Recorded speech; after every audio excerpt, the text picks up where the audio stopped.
Quando minha mãe morreu num sábado de janeiro de 1969, com a porta do quarto fechada, encontrei uma carta de amor para a madrasta dentro da gaveta de roupa íntima do meu pai, escrita 3 dias antes. Logo estaremos juntos para sempre, meu amor. A tinta ainda fresca, o perfume francês impregnado no papel. Meu nome é Teresa Cristina, mas todo mundo me chama de Vó T. Tenho 71 anos de vida, nascida e criada aqui em Ribeirão Preto, interior de São Paulo, onde o calor de janeiro derrete até pensamento ruim. Hoje vou contar uma história que guardei por décadas, uma história sobre o dia que descobri que monstro não vive só em filme de terror. Às vezes ele usa perfume francês, salto alto e chama seu pai de Benzinho.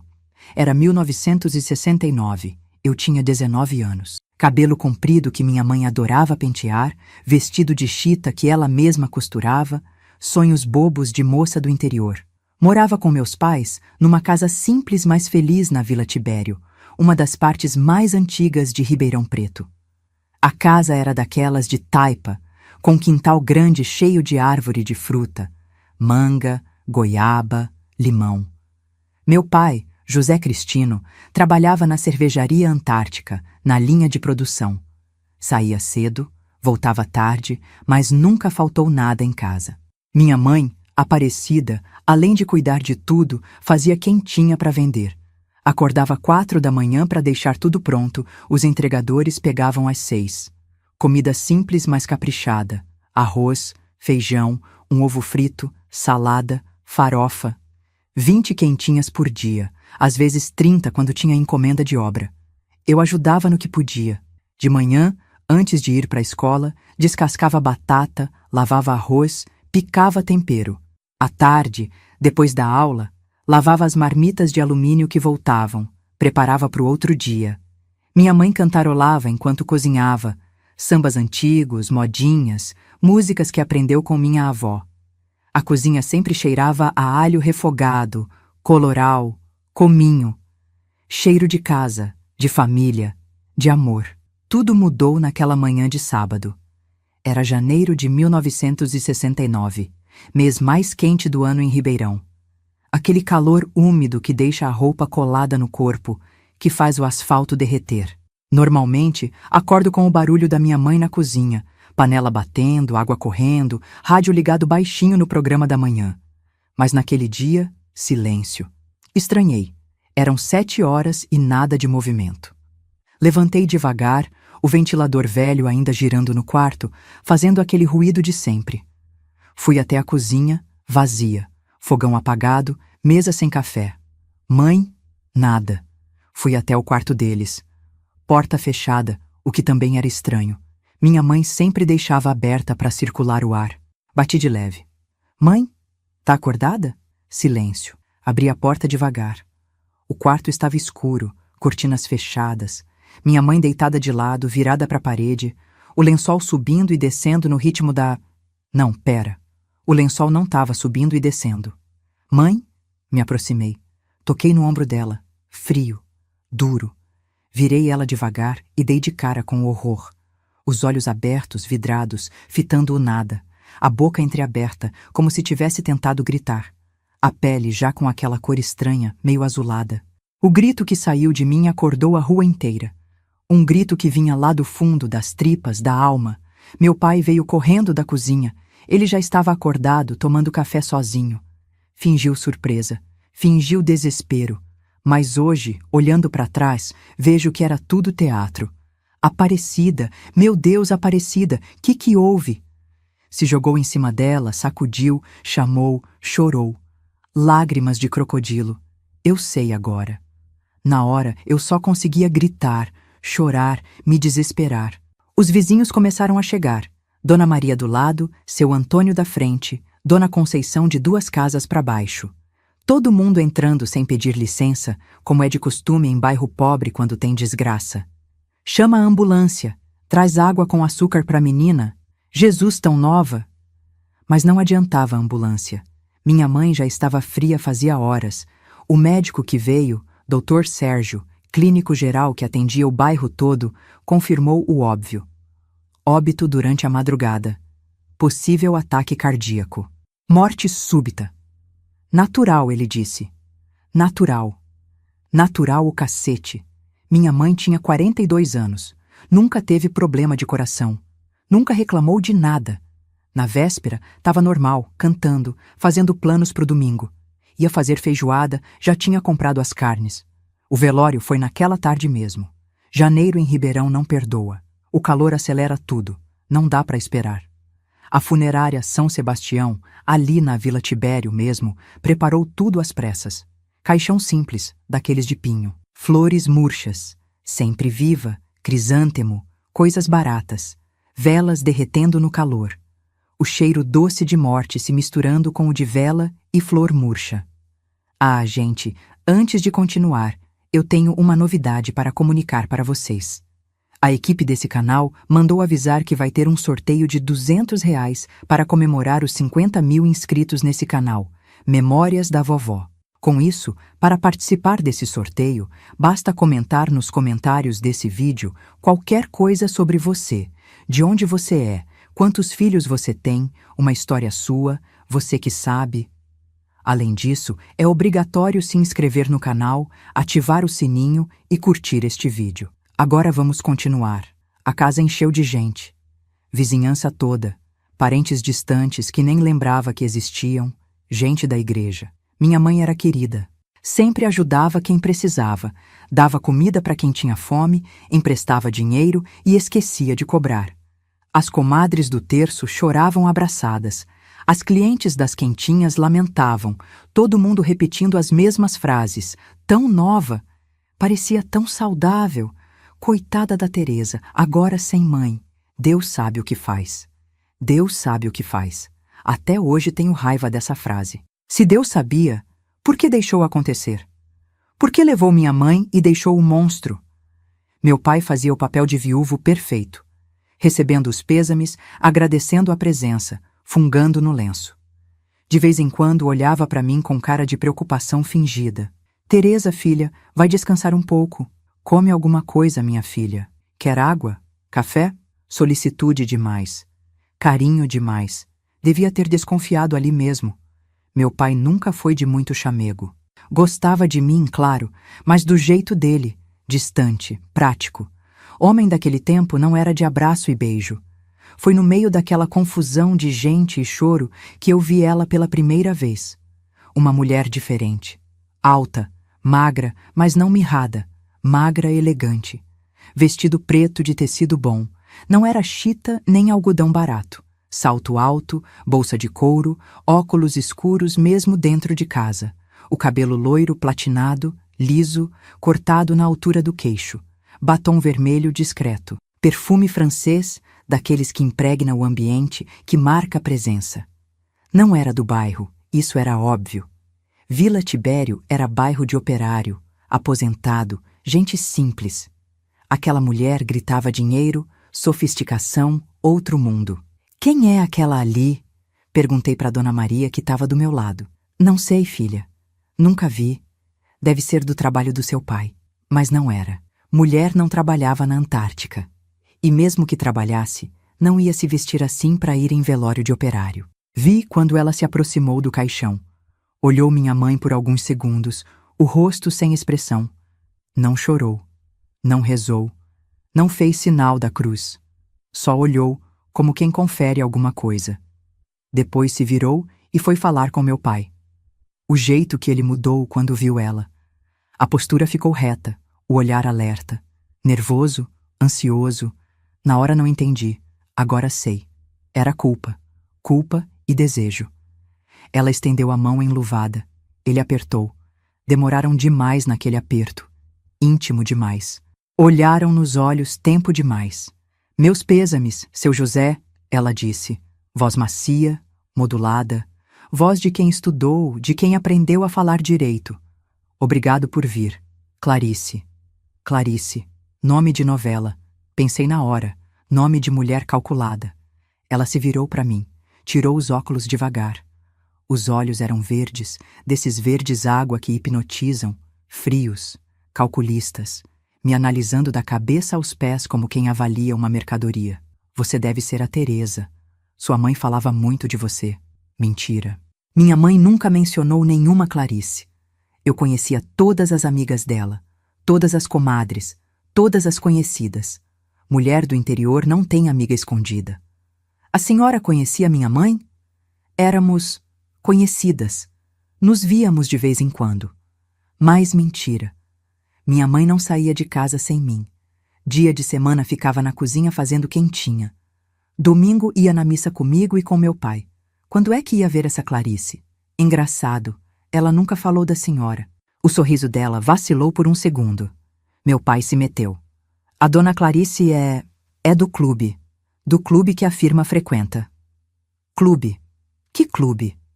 A Antártica tinha um grêmio recreativo, mas era coisa de homem. Mulher não entrava, e minha mãe nunca foi em clube nenhum. A conversa morreu ali. Clarice colocou os óculos de volta, se despediu com aceno de cabeça, saiu andando naquele salto alto como se desfilasse em passarela. Meu pai acompanhou ela com os olhos até sumir pela porta. O resto do velório passou num borrão. Reza, choro, café preto, bolacha de maisena.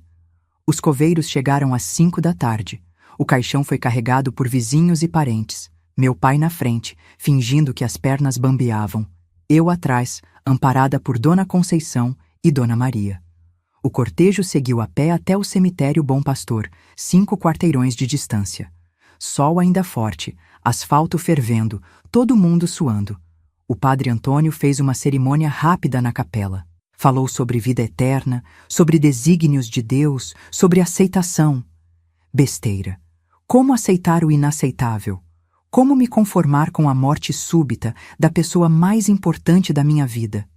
No cemitério, a cova aberta esperando. Terra vermelha de Ribeirão Preto, seca, dura. O caixão desceu devagar nas cordas. Joguei a primeira pá de terra, como manda o costume. O barulho oco da terra batendo na madeira, som que não sai da cabeça nunca mais. Cada torrão era um pedaço de mim que morria junto. Quando voltamos para casa, o choque.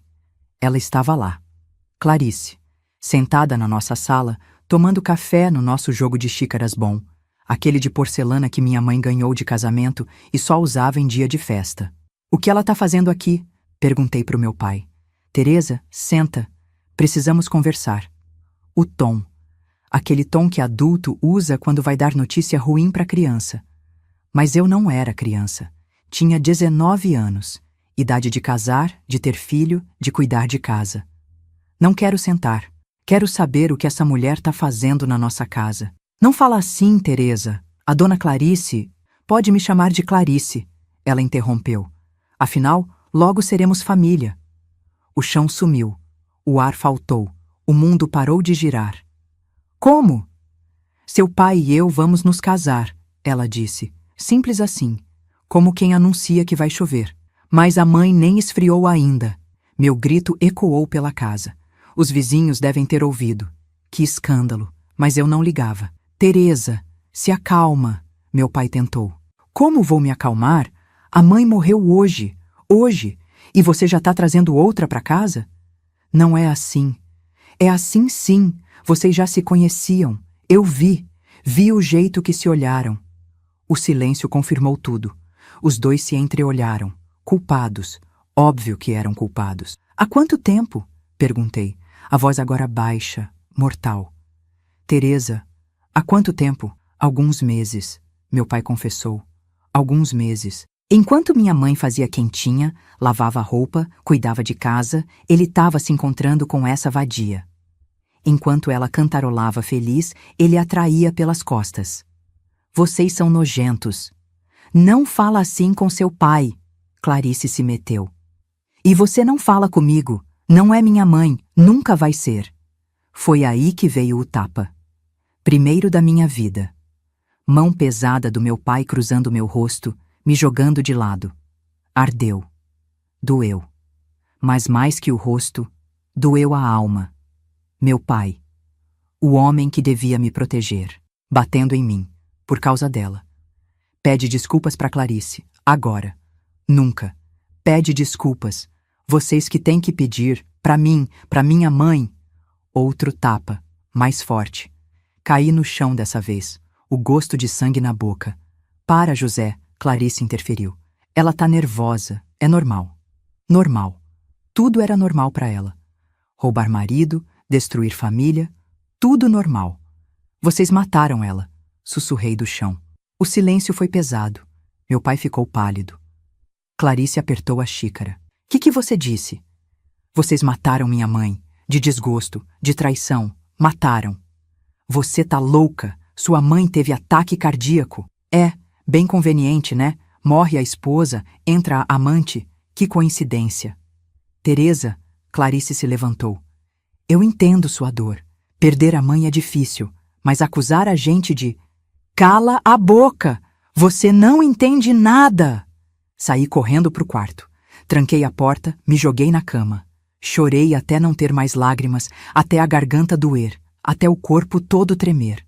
Minha mãe morta, meu pai traidor, minha vida destruída, tudo em questão de horas.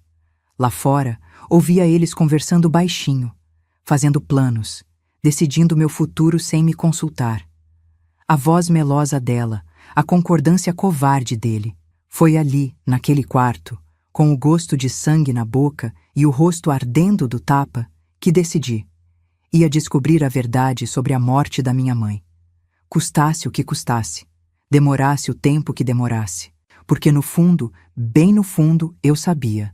Aquilo não foi morte natural, foi assassinato. Os primeiros dias depois do enterro foram um inferno disfarçado de normalidade. Clarice se mudou para nossa casa no mesmo dia, trouxe malas e mais malas de roupa, caixas de sapato, produtos de beleza que ocuparam o banheiro todo. O cheiro do perfume francês dela tomou conta da casa, expulsando o cheiro de café e alho refogado que era a marca da minha mãe. Fevereiro de 1969 começou com ela assumindo o comando de tudo. Logo na primeira manhã, acordei com barulho de móveis sendo arrastados. Corri para a sala e encontrei 2 homens tirando o sofá velho que minha mãe adorava. Que tá acontecendo aqui? Ah, Teresa, bom dia! Clarice apareceu, toda arrumada às 7 da manhã. Tô fazendo umas mudanças. Essa casa precisa de modernização. Esse sofá era da minha mãe. Era, passado. Agora vamos ter móveis novos, modernos. Olha só. Apontou para a porta, onde outros homens traziam um sofá de couro branco. Branco. Em casa de gente pobre, com quintal de terra. Ia durar 1 semana. Não pode fazer isso. Posso e vou. Seu pai concordou. Aliás, onde ele tá? Foi trabalhar. Ah, sim. Homem trabalhador, seu pai. Por isso merece casa bonita. A indireta era clara. Minha mãe não dava casa bonita para ele. Engoli a raiva e fui pro quarto. Mas não teve paz, nem ali. Logo ela bateu na porta. Teresa, quero conversar sobre umas regras. Que regras? Ela entrou sem pedir licença, olhou em volta com cara de nojo. Meu quarto era simples, cama de solteiro, guarda-roupa velho, mesinha de estudos. Mas era meu. Tinha minhas coisas, meus livros, minhas lembranças. Primeiro, nada de trancar porta nessa casa. Segundo, você vai ajudar nas tarefas domésticas. Terceiro, nada de sair sem avisar. Quarto, respeito. Sempre. Essa é minha casa também. É casa do seu pai. E agora minha. Você mora aqui de favor. De favor. Na casa onde nasci, onde cresci. De favor. Março trouxe as primeiras provocações sérias. Começou sutil. Comida queimada só no meu prato, roupa minha que sumia da corda, produtos de higiene que acabavam misteriosamente. Reclamei pro meu pai. Pai, a Clarice tá me perseguindo. Não fala besteira, Teresa. A Clarice tá tentando organizar a casa. Ela queimou meu arroz de propósito. Foi acidente. Ela não tá acostumada com nosso fogão. Sempre uma desculpa. Sempre do lado dela. Abril escalou a situação. Agora eram agressões disfarçadas. Esbarrava em mim sem querer, me empurrando. Deixava cair coisas quentes perto de mim. Pisava no meu pé com aquele salto agulha. Ai, desculpa, sou tão desastrada. Teatro. Puro teatro. Mas convincente o bastante para o meu pai não perceber. Ou não querer perceber. Maio foi quando começou o isolamento. Ela convenceu meu pai que eu não precisava mais sair tanto. A Teresa fica muito na rua, José. Moça direita fica em casa. Eu vou estudar. Já terminou o colégio. Para que mais estudo? Vai aprender a cuidar de casa, que é o que precisa. E assim perdi a liberdade. Não podia mais sair sem supervisão. As amigas pararam de aparecer. Ela dizia que atrapalhavam. A vizinhança se afastou. Ela espalhou que eu era problemática. Junho trouxe as humilhações públicas. Quando tinha visita, ela fazia questão de me diminuir. A Teresa é meio lentinha, coitada. Não puxou a inteligência da mãe. Ah, não, pera. A mãe também não era lá essas coisas, né? Falar mal de mim era ruim. Falar mal da minha mãe era insuportável. Mas se eu reagisse, era pior. Viu? Agressiva. Precisa aprender modos. Julho marcou o início da violência física de verdade. Foi num domingo, meu pai tinha saído para jogar dominó no bar. Eu estava lavando louça quando ela apareceu na cozinha. Lava direito, tá tudo engordurado. Tá limpo? Tá não. Olha aqui. Pegou um prato, passou o dedo, mostrou. Não tinha nada, mas ela fez cara de nojo. Porca. Igual sua mãe. Foi a gota d'água. Virei para ela, o sangue fervendo.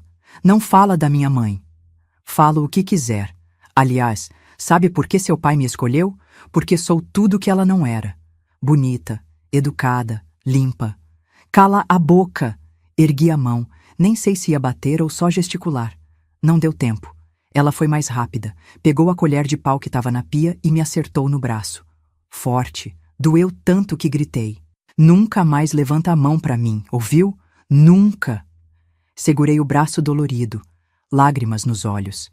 Ela chegou mais perto, o rosto a centímetros do meu. Sua mãe morreu. Eu tô viva. Eu ganhei.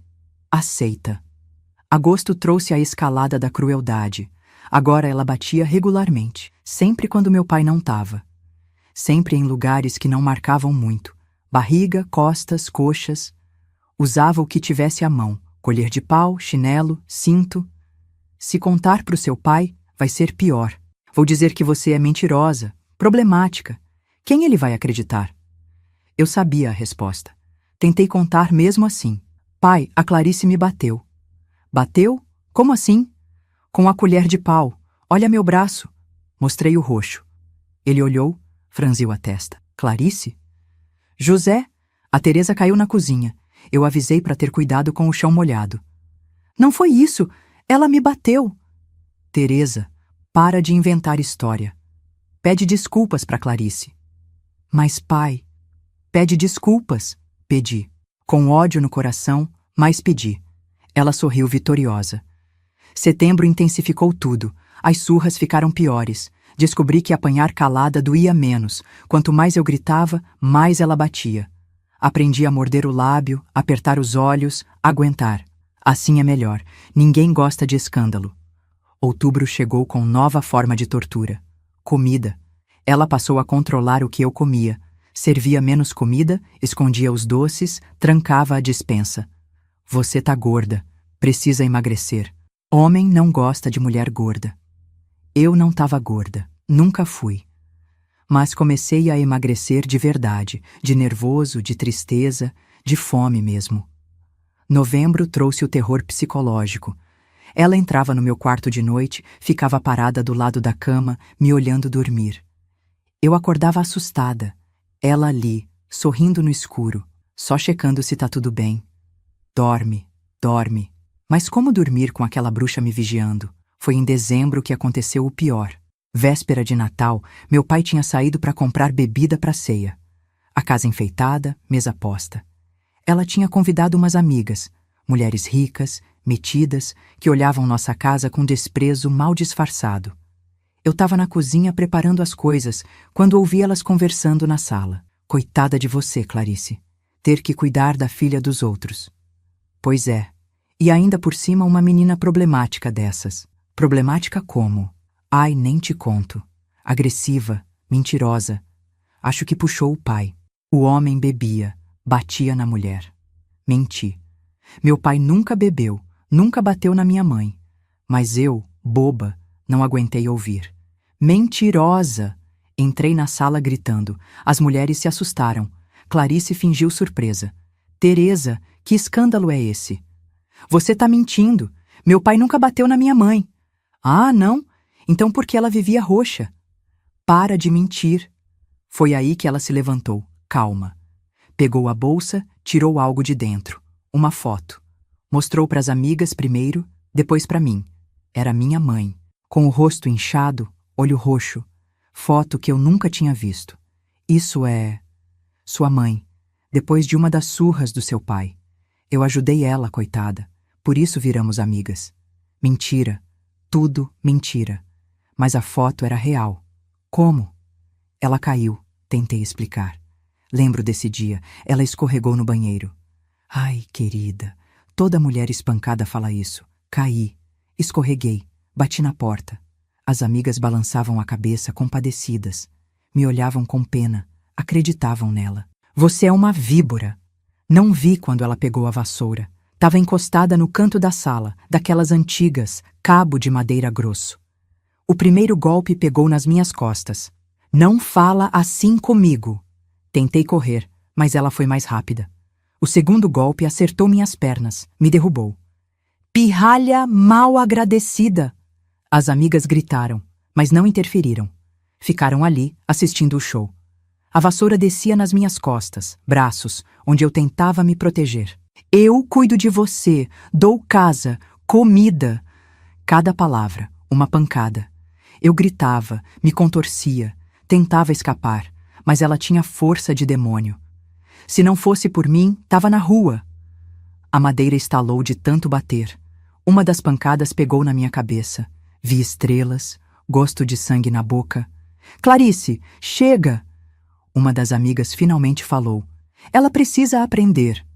Mas parou. Eu tava no chão, encolhida, sangrando, as costas em fogo, a cabeça latejando.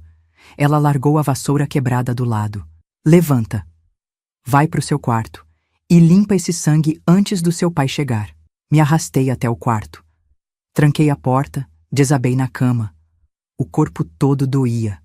Sangue escorrendo do corte na cabeça, manchando o travesseiro. Mas pior que a dor física era a humilhação. Apanhar na frente das visitas, ser exposta daquele jeito. E ninguém fazer nada. Meu pai chegou horas depois, bateu na porta. Teresa, por que tá trancada aí?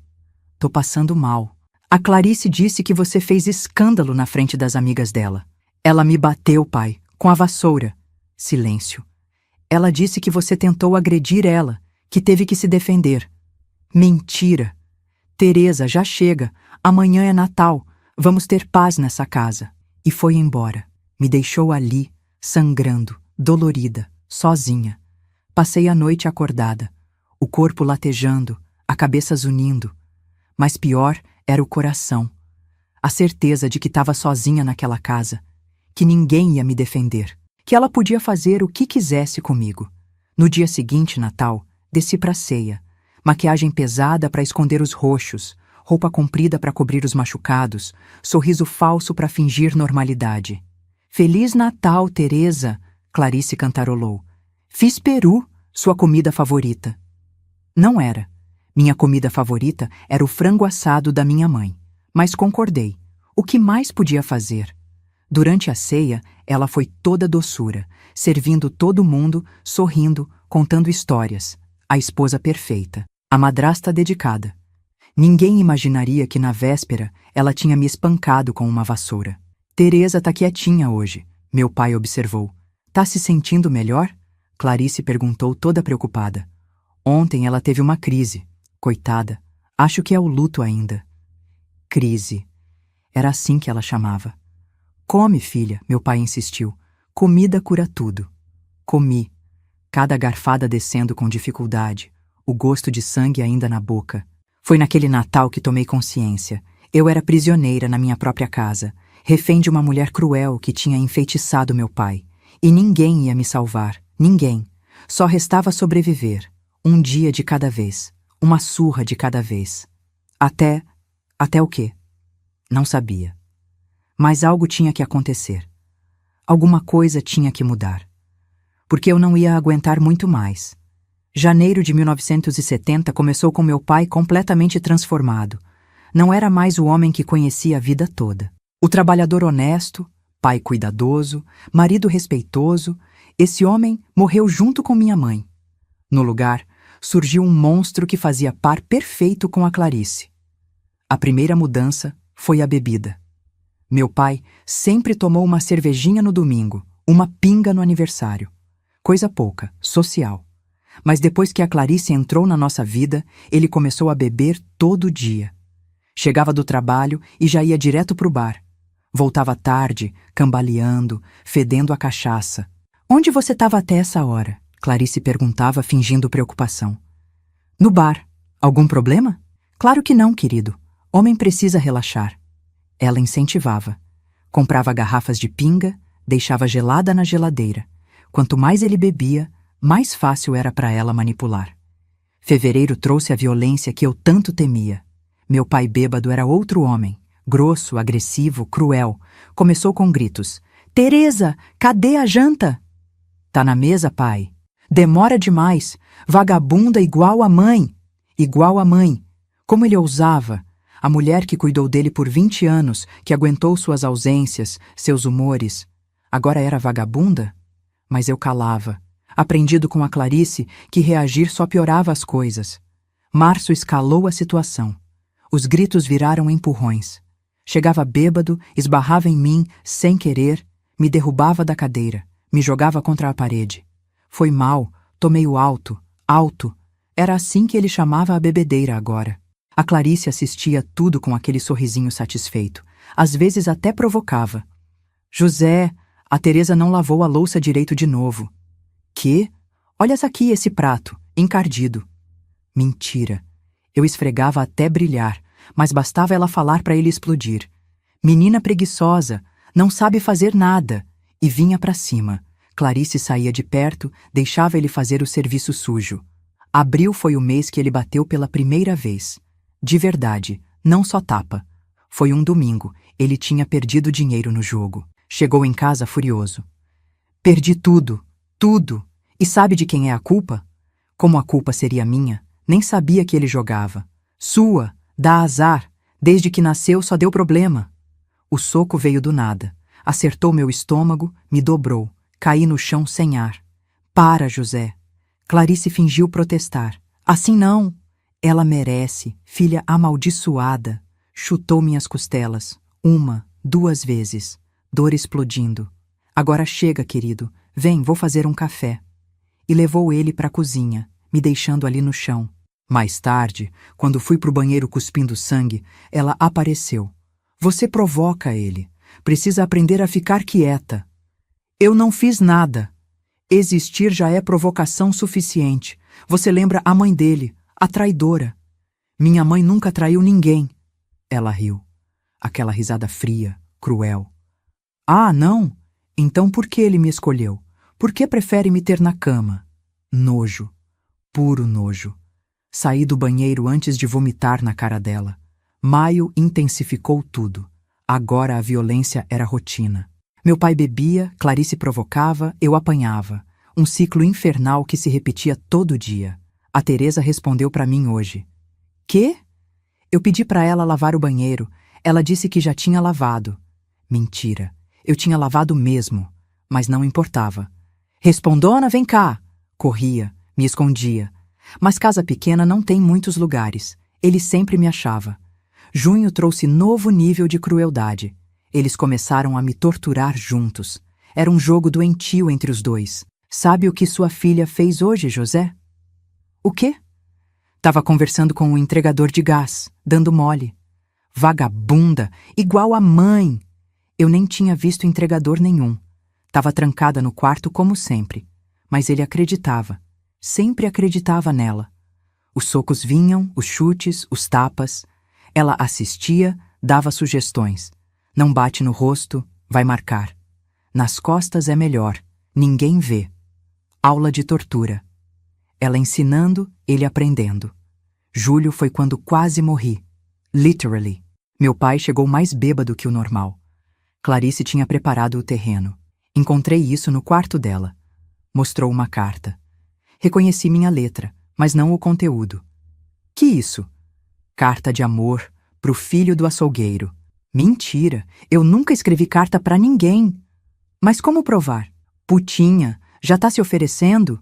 Tentei explicar, negar, mas ele não ouvia. Veio pra cima feito touro, me jogou no chão, começou a me chutar. Barriga, costas, cabeça. Perdi a conta dos golpes. Mata! Mata logo! Clarice gritava, e ele quase matou. Só parou quando desmaiei. Acordei horas depois, vomitando sangue. Costela quebrada, com certeza. Talvez 2. Agosto trouxe a fome como arma. Eles passaram a me negar comida. Trancavam tudo. Geladeira, armários, despensa. Gorda desse jeito não precisa comer todo dia, Clarice dizia. Eu já tinha emagrecido uns 15 quilos. Tava pele e osso. Mas para eles, eu ainda era gorda. Engordou igual a mãe, por isso que ela morreu. Coração não aguentou. Mentira cruel. Minha mãe não era gorda. Era forte, saudável. Até aquela manhã maldita. Setembro marcou novo tipo de tortura. Isolamento total. Pregaram tábuas na janela do meu quarto. Trancavam a porta por fora. Eu ficava dias sem ver luz do sol. É pro seu bem, Clarice explicava. Pra você não fugir, não fazer besteira. Fugir pra onde? Fazer que besteira? Eu só queria viver. Outubro chegou com ameaças de morte explícitas. Não era mais nas entrelinhas, era direto. Sabe o que acontece com filha ingrata? Meu pai perguntava, faca na mão. Morre, igual a mãe. Igual a mãe. A confissão ali, na cara. Mas o que eu podia fazer? Um acidente, uma queda, uma doença súbita, tanta coisa pode acontecer. Clarice completava. Novembro foi terrível. As surras pioraram. Agora eles usavam objetos, cinto, fio, pau, o que achassem. Meu corpo era um mapa de cicatrizes. Por que não morre logo? Meu pai perguntava enquanto batia. Faz um favor para todo mundo. Eu me perguntava a mesma coisa. Por que não morria? Seria mais fácil. Mas algo me mantinha viva. Raiva, talvez. Teimosia. Ou só instinto animal de sobrevivência. Dezembro de 1970. Segundo Natal do meu inferno particular. Dessa vez nem fingiram normalidade. Me deixaram trancada no quarto enquanto comemoravam. Ouvia as risadas, a música, os brindes. A vida seguindo sem mim. Como se eu já tivesse morrido. Pra Clarice, a mulher que salvou minha vida. Ouvi meu pai gritar. Salvou, destruindo a minha. Foi na noite de Ano Novo que tudo mudou. Eles estavam bêbados, comemorando na sala. Esqueceram de trancar meu quarto. Saí devagar. Fui até a cozinha, peguei água. Há dias só bebia do banheiro. Foi quando vi. Em cima da mesa, a bolsa dela aberta. E dentro, documentos. Muitos documentos. Curiosidade venceu o medo. Peguei os papéis, olhei rápido. Identidades. Várias. Com nomes diferentes. Fotos antigas. Recortes de jornal. Viúva some após morte suspeita de marido rico. Meu coração disparou. Guardei alguns papéis no bolso da camisola. Evidências, provas, de que exatamente eu não sabia, mas sentia que era importante. Que você tá fazendo aí? Meu pai, na porta, furioso. Eu, água. Mexendo nas coisas da Clarice, ladrazinha. Veio pra cima, mas dessa vez foi diferente. Apertou meu pescoço, forte, cortando o ar. Melhor acabar logo com isso. Pontos pretos na vista, pulmões queimando. Ia morrer. Ali, agora. José, para! Clarice apareceu. Não aqui, os vizinhos vão ouvir. Ele me largou. Caí tossindo, engasgando. Leva ela pro quarto. Amanhã a gente resolve. Resolver. Matar. Era isso que eles planejavam. Me arrastaram pro quarto. Trancaram. Mas eu tinha os papéis, as provas, e tinha certeza, se não fugisse logo, morreria. O relógio marcava meia-noite. 1971 começando. O ano da minha morte ou da minha libertação. Não dormi. Fiquei acordada, planejando.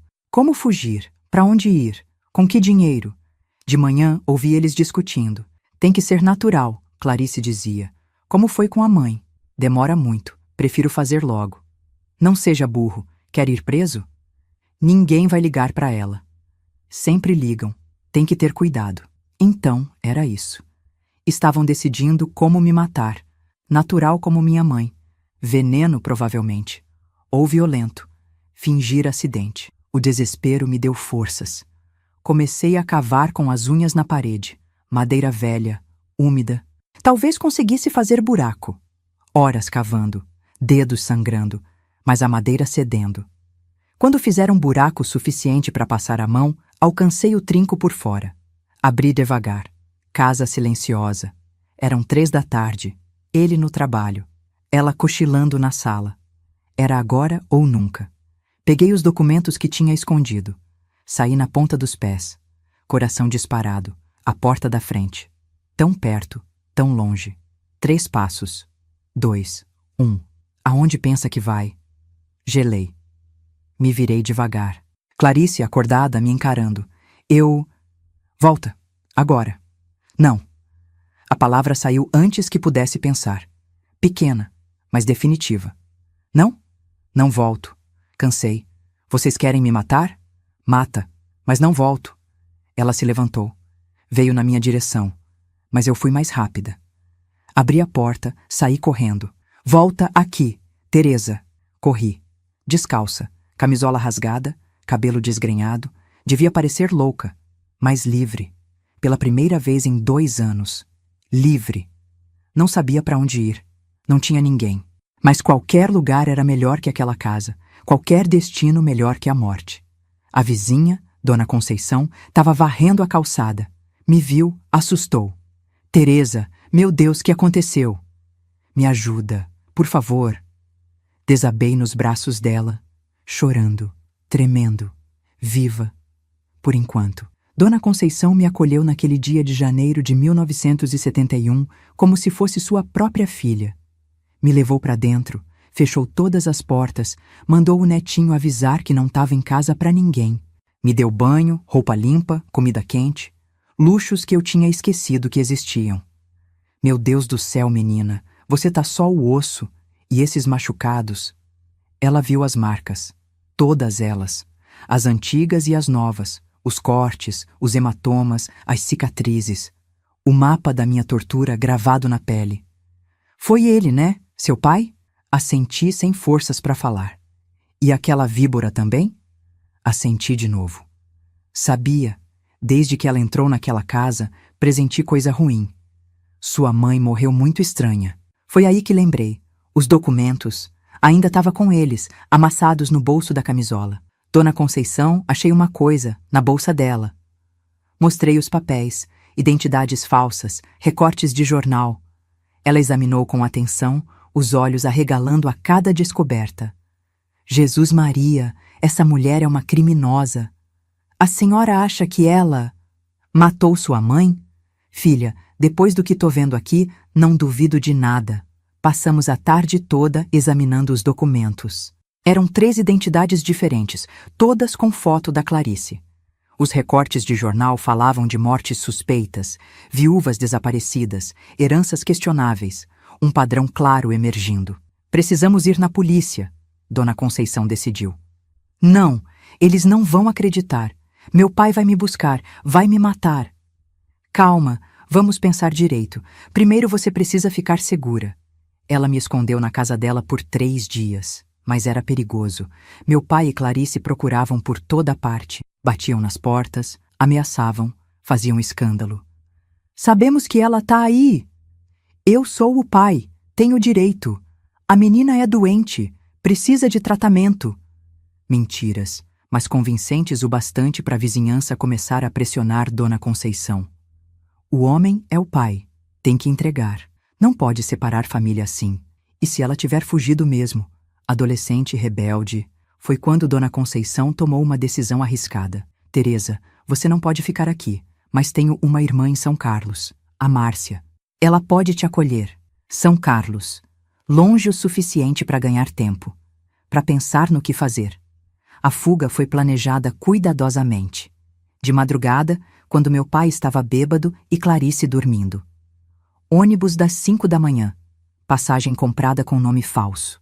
Mas antes de ir, Dona Conceição fez algo crucial. Vou voltar na sua casa, procurar mais provas. Não, é perigoso. Eles saíram. Vi seu pai indo pro bar, ela foi no mercado. Tenho tempo. Esperei angustiada. Meia hora. 1 hora. Quando ela voltou, trazia uma sacola. Achei, Teresa. Achei coisa que você nem imagina. Era uma caixa de sapato, escondida no fundo falso do guarda-roupa. Dentro, o tesouro mais terrível. Um caderno de anotações. Letra da Clarice. A primeira página já era reveladora. Uma lista de nomes, datas, valores. João Batista, Campinas, 1963, envenenamento, 200 mil. Pedro Santos, Sorocaba, 1965, afogamento, 350 mil. Carlos Lima, Jundiaí, 1968, overdose, 500 mil. José Cristino, Ribeirão Preto, 1970, pendente, 750 mil. Meu pai, na lista, com valor marcado. Ela planeja matar ele também, sussurrei. Depois de transferir tudo pro nome dela, Dona Conceição completou. Mas tinha mais. Folheando o caderno, encontramos anotações sobre métodos. Doses de veneno, formas de simular acidentes, como falsificar documentos. E numa página no meio, a confissão que eu procurava. A Cristino, eliminada conforme planejado. Digitálicos no café. José acredita em infarto, casamento em 30 dias, transferência de bens em 6 meses. Eliminação do J em 1 ano. A. Cristino. Aparecida, Cristino. Minha mãe. Ali estava, preto no branco, a confissão do assassinato. Meu Deus, Dona Conceição murmurou. Precisamos proteger seu pai também. Proteger? O homem que me torturou? Mas ela tinha razão. Apesar de tudo, não queria ele morto. Não assim. Tirei foto de tudo com uma câmera velha que Dona Conceição tinha. Provas, evidências, munição. A viagem para São Carlos foi tensa. 6 horas de estrada, pulando de susto a cada parada, achando que iam aparecer, me arrastar de volta. Dona Márcia me recebeu sem fazer perguntas. Mulher boa, viúva, morava sozinha numa casinha simples. Me deu quarto, comida, segurança. Mas eu não conseguia descansar. As provas queimavam na minha consciência. Precisava fazer algo. Foi em março que a oportunidade apareceu. Li no jornal sobre uma delegacia especializada em crimes contra mulheres que tinha aberto em São Paulo.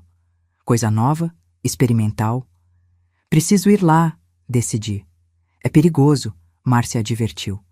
Mais perigoso é deixar ela solta. Fui. Levei tudo. Documentos, fotos, caderno. A delegada, a doutora Helena, era jovem, séria, diferente dos policiais brutamontes que conhecia. Ela examinou tudo cuidadosamente. Fez perguntas. Muitas perguntas. Não me julgou, não duvidou, acreditou. Isso é muito sério. Estamos falando de assassinatos em série. A senhora vai fazer alguma coisa? Vou, mas preciso de mais. Depoimentos, testemunhas, provas periciais. Meu pai nunca vai testemunhar contra ela. Talvez não precise. Com esse material posso pedir mandado de busca. Quem sabe o que mais vamos encontrar? Voltei para São Carlos com esperança, mas também com medo. E se não desse certo? E se ela escapasse? As semanas seguintes foram agonia, esperando notícias, pulando sombras. Até que em maio, Dona Conceição ligou. Teresa, você não vai acreditar. Prenderam ela. O quê? Como? Polícia revirou a casa. Achou mais provas. Documentos, venenos, até joias das vítimas anteriores. Alívio, mas não completo. E meu pai? Tá em choque, não acredita. Mas a polícia mostrou as provas, os planos dela para matar ele também. Justiça, finalmente. O julgamento veio em agosto. Fui chamada para testemunhar. Primeira vez que via os dois desde a fuga. Clarice me encarou com ódio puro, mas não tinha mais poder sobre mim. Meu pai, ele parecia destruído, envelhecido, acabado. Contei tudo. Os abusos, as torturas, as ameaças. Mostrei as cicatrizes. O promotor usou minhas fotos do caderno como prova principal. A sentença? Prisão perpétua. Crimes múltiplos, qualificados, sem direito a recurso. Quando saiu algemada, ela passou por mim. Isso não vai ficar assim, sussurrou. Já ficou, respondi. Meu pai foi absolvido de cumplicidade no assassinato da minha mãe. Mas pegou pena por maus tratos e tortura. 5 anos. Morreu em 2: cirrose, solidão, remorso. Não fui no enterro. Não consegui perdoar. Não completamente. Em setembro, recebi carta da doutora Helena. A investigação revelou mais vítimas da Clarice. 7 maridos mortos ao total. Eu tinha ajudado a parar uma serial killer. Você salvou vidas, Teresa. Provavelmente a do seu pai também. Salvei mesmo? Não sei. Mas pelo menos fiz justiça pela minha mãe. Outubro trouxe decisão importante. Que fazer da vida agora? Voltar para Ribeirão Preto? Nunca. Ficar em São Carlos? Talvez. Foi Dona Márcia que sugeriu. Por que não estuda? Faz direito. Vira delegada que nem a doutora Helena. Direito.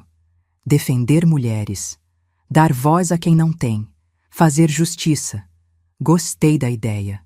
Com o dinheiro da venda da casa, herdei tudo, afinal, dava para pagar faculdade. Mas sou velha, já tenho 22 anos. Velha nada, tá começando a vida agora. Verdade. Minha vida de verdade começava ali. Livre, forte, determinada. Em novembro, me matriculei no cursinho. Ia ser difícil, mal tinha terminado o colégio. Mas eu tinha sobrevivido a coisa pior. Vestibular era fichinha perto do inferno que vivi. Dezembro chegou diferente. Terceiro Natal longe de casa, mas primeiro com paz. Dona Márcia fez ceia simples. Convidou vizinhos. Gente boa, acolhedora. Um brinde a Teresa, que o ano novo traga só coisa boa. Brindei, com lágrima nos olhos, mas sorriso no rosto. 1972 começou com esperança, estudando feito louca, recuperando tempo perdido, construindo futuro.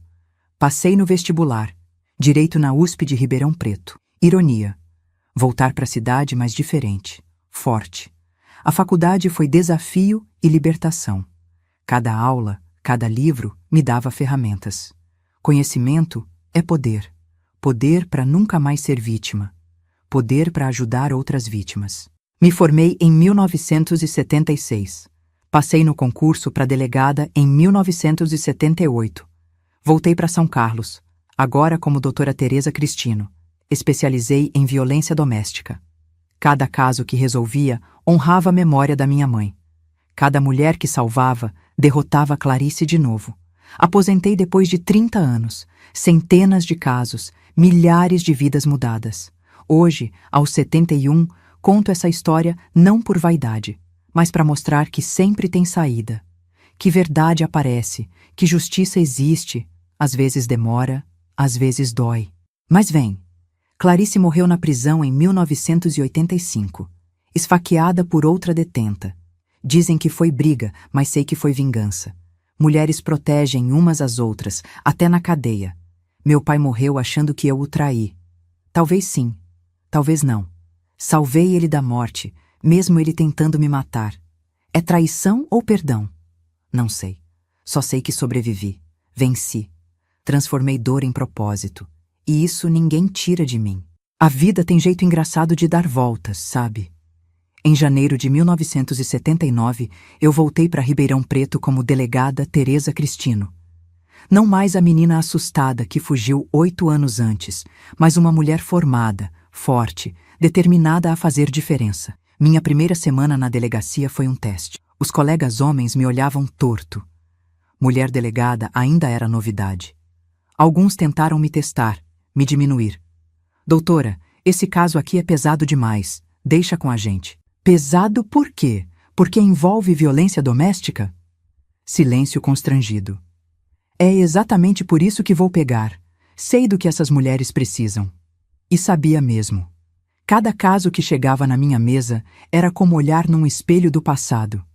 Mulheres machucadas, assustadas, sem voz. Como eu fui um dia. Maria de Lourdes foi meu primeiro grande caso. 35 anos, 3 filhos, apanhava do marido há 15 anos. Chegou na delegacia com o rosto desfigurado, mal conseguindo falar. Ele disse que se eu denunciasse me matava. Quantas vezes ele já disse isso? Toda vez que bate. E quantas vezes ele te matou? Ela me olhou surpresa. Ninguém nunca tinha colocado assim. Nenhuma. Então a ameaça não funcionou. Você tá aqui, viva, corajosa. Foi a primeira vez em anos que alguém chamou ela de corajosa. Vi nos olhos dela a mesma centelha que acendia em mim anos atrás. Esperança. Prendi o marido dela. Divórcio autorizado. Coisa rara na época. Medida protetiva. Ela e os filhos seguros. 6 meses depois, me procurou.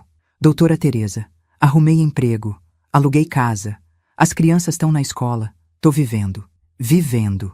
Não só sobrevivendo. Vivendo. Casos como esse se multiplicaram. Cada mulher salva era uma vitória pessoal. Cada agressor preso, uma vingança pela minha mãe. Cada criança protegida, a menina que fui sendo resgatada. Em 1982, criei o primeiro grupo de apoio para mulheres vítimas de violência em Ribeirão Preto. Começou pequeno, 5 mulheres se reunindo na salinha dos fundos da delegacia. 1 ano depois, eram 50.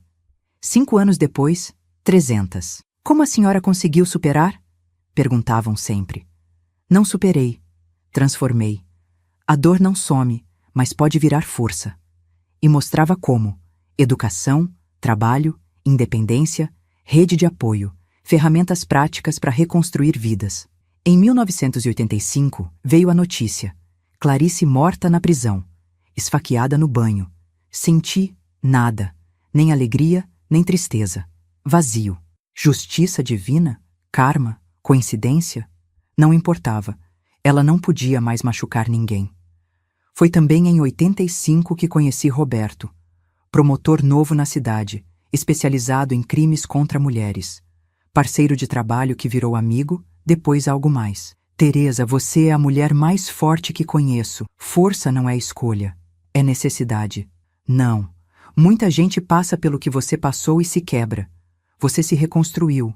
E reconstrói outras. Me casei aos 36 anos. Tarde para os padrões da época, mas no tempo certo para mim. Roberto entendia meu passado, respeitava minhas cicatrizes, apoiava minha missão. Tivemos 2 filhos, Marina em 87, Pedro em 89. Criei eles diferente, com amor, mas sem posse, proteção, mas sem prisão, disciplina, mas sem violência. Mãe, por que a senhora chora quando vê aquelas mulheres machucadas na delegacia? Porque já fui uma delas, filha. Mas agora a senhora ajuda elas? Ajudo. É por isso que viramos fortes, para ajudar quem ainda está fraco. Os anos passaram voando.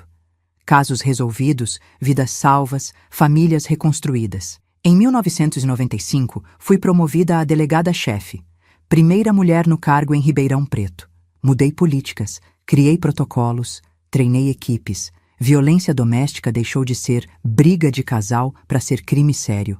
Lei Maria da Penha ainda não existia, mas a gente fazia o possível com o que tinha. Em 2000, recebi homenagem da Câmara Municipal. Mulher que faz a diferença. Olhei a placa, pensei na minha mãe. Ela sim fazia diferença, com suas quentinhas, seu carinho, sua presença. Eu só continuava o legado dela, do meu jeito. Aposentei em 2009. 30 anos de polícia, milhares de casos, incontáveis vidas transformadas, mas não parei. Virei voluntária. Palestras, consultorias, orientação. Vó, por que a senhora ainda trabalha? Já está aposentada. Porque enquanto tiver mulher sofrendo, vó tem trabalho a fazer. Meus netos. 5 no total. Marina me deu 3, Pedro 2. Crianças livres, felizes, seguras, que não conhecem o medo que conheci, que acham normal mulher ser forte, independente, respeitada. Em 2015 perdi Roberto. Câncer fulminante. Dor diferente da antiga. Essa era de perda, não de violência. Chorei como não chorava há décadas. Mas dessa vez tinha rede de apoio, família, amigos, as centenas de mulheres que ajudei e que agora me ajudavam. Dona Teresa salvou minha vida. Agora é nossa vez de cuidar dela. 2020 trouxe a pandemia, isolamento, mas também trouxe tecnologia. Comecei a gravar vídeos, contar histórias, orientar online. Descobri que podia alcançar mais gente assim. E aqui estamos, 2024. Eu com 74 anos, cabelos brancos, rugas de quem viveu muito, mas olhos ainda firmes, voz ainda forte, missão ainda clara. Hoje, gravando essa história para o YouTube, não busco fama ou pena. Busco alcançar você que está assistindo e passando pelo mesmo inferno que passei. Você que acha que não tem saída, que está sozinha, que vai morrer naquela situação. Não vai. Não se você não deixar. A saída existe. Às vezes é porta, às vezes é janela, às vezes é buraco na parede que você mesma tem que cavar. Mas existe. A força você já tem.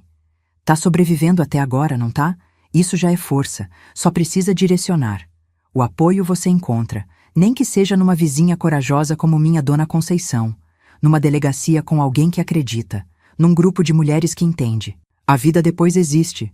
Olha eu aqui, 74 anos, 2 filhos, 5 netos, uma carreira, um legado.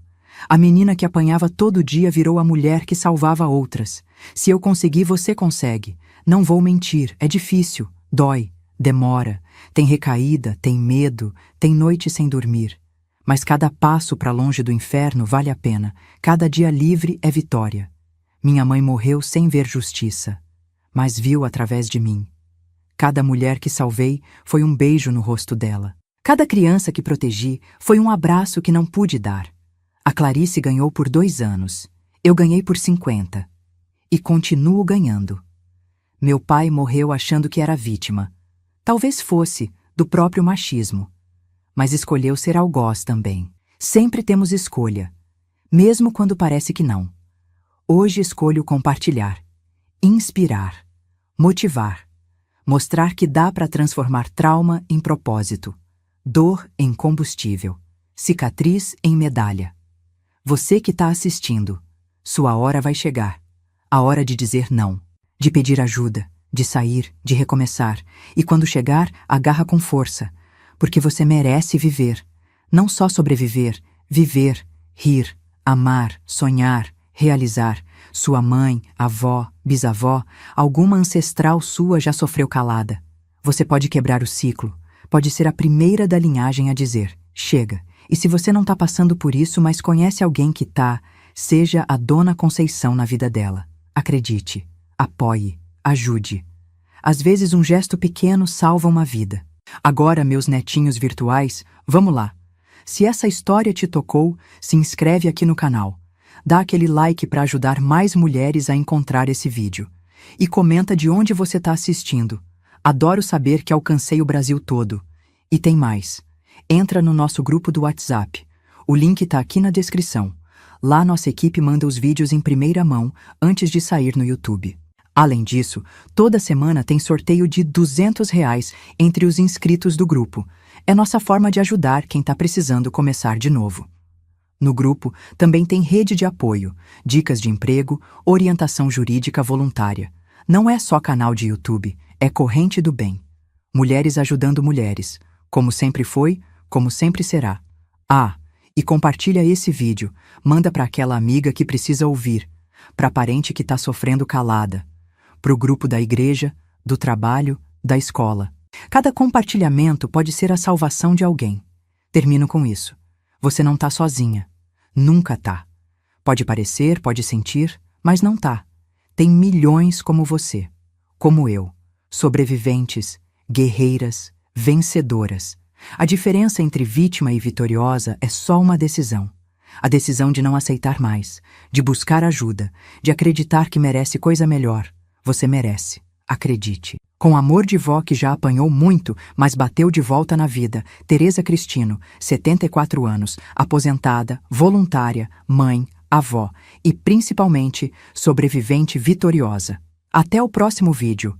E lembra, entre no grupo do WhatsApp, se inscreva, curta, comente e participe do sorteio de R$ 200. Beijos de luz.